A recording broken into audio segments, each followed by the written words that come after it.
Le bien immobilier a été acquis par les deux époux et l'un d'eux souhaite conserver le bien et racheter les parts de l'autre. Comment cela se passe-t-il? Vous êtes en train de vous séparer ou le divorce est déjà prononcé.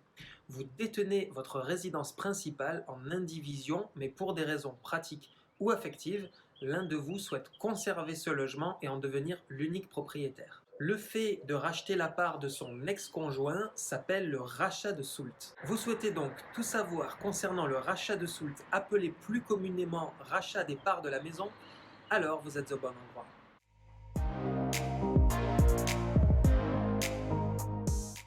Bonjour, je suis Jean-Philippe Avon, agent immobilier à la transaction sur le Pays d'Aix depuis 2015 et je suis également directeur de l'agence immobilière Valeur Ajoutée dont le siège est basé à Venelle. Avant de commencer cette vidéo, je vous invite à télécharger notre guide Vendre en 30 jours sur le Pays d'Aix dont le lien se trouve toujours soit dans la description de cette vidéo, soit en cliquant sur le bouton En savoir plus qui se trouve sur la page de couverture Facebook. Alors, concernant la question du jour, de quoi s'agit-il? En réalité, le conjoint qui veut rester dans le logement ne va pas racheter une soulte, mais verser une soulte, c'est-à-dire une somme d'argent correspondant à la valeur de la part de l'autre conjoint. Par conséquent, on veut savoir comment est déterminée cette valeur. Avant de procéder au rachat, il y a deux étapes importantes. Tout d'abord, chaque époux doit être d'accord pour procéder à cette opération. Si les deux époux veulent conserver le bien de leur côté, c'est alors la justice qui devra probablement trancher. Ensuite, il faut estimer le bien et déterminer la part de chacun dans ce bien. En principe, l'acte d'acquisition du bien indique l'apport réalisé par chaque époux. En général, c'est du 50-50, mais les proportions peuvent varier. Néanmoins, vous devrez avoir recours au conseil d'un notaire si vous vous trouvez dans une situation particulière. Par exemple, si la construction est financée par un époux sur le terrain appartenant à l'autre époux.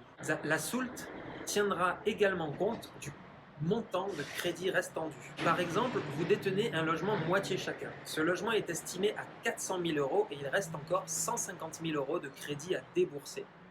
Monsieur souhaite conserver le logement. Il devra donc verser une soulte à madame d'un montant de 125 000 €. Et pourquoi 125 000 €? Eh bien, car cela correspond à la moitié de la valeur du bien, à savoir 200 000 €, moins la moitié du montant du crédit restant à courir, c'est-à-dire 75 000 €. Attention, le conjoint repreneur prendra à sa charge le remboursement du crédit sous réserve de l'accord de la banque. Ensuite, comment est financé ce rachat de soulte? Ici, plusieurs financements peuvent être envisagés. Tout d'abord, grâce à l'épargne personnelle de celui qui verse la soulte ou encore via la souscription d'un prêt complémentaire pour régler uniquement la soulte. Ou enfin, grâce à la souscription d'un nouveau prêt englobant la soulte et le crédit en cours. Dans ce cas, attention aux indemnités de remboursement anticipé et aux frais de dossier. La consultation d'un courtier peut s'avérer intéressante car certains organismes sont spécialisés dans le rachat de soulte. Enfin, comment est-ce que cela est formalisé et quels sont les frais à prévoir? Suite au versement de cette soulte, le conjoint qui souhaite rester dans les lieux devient plein propriétaire. L'autre conjoint renonce à tous ses droits sur ce bien. Il y a donc transfert de propriété qui implique la rédaction d'un acte notarié. Les frais comprendront ainsi tout d'abord des droits de mutation à hauteur de 5,8% de la valeur nette à partager, c'est-à-dire soulte comprise donc, pour les concubins, ou un droit de partage de 1,80% pour les époux ou les partenaires de Pacs, et ce sera 1,1% à partir de 2022. Dans notre exemple, des concubins paieraient donc 14 500 € et des époux paieraient 4 500 €. Il y aura également des émoluments à payer au notaire qui dépendront de la complexité de la liquidation du régime matrimonial.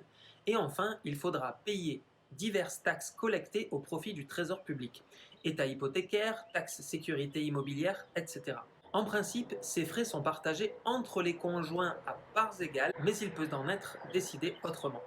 Vous l'aurez compris, le rachat de soulte permet de rester dans les lieux et de conserver un peu de stabilité dans une période compliquée, mais cette opération peut rapidement coûter beaucoup d'argent.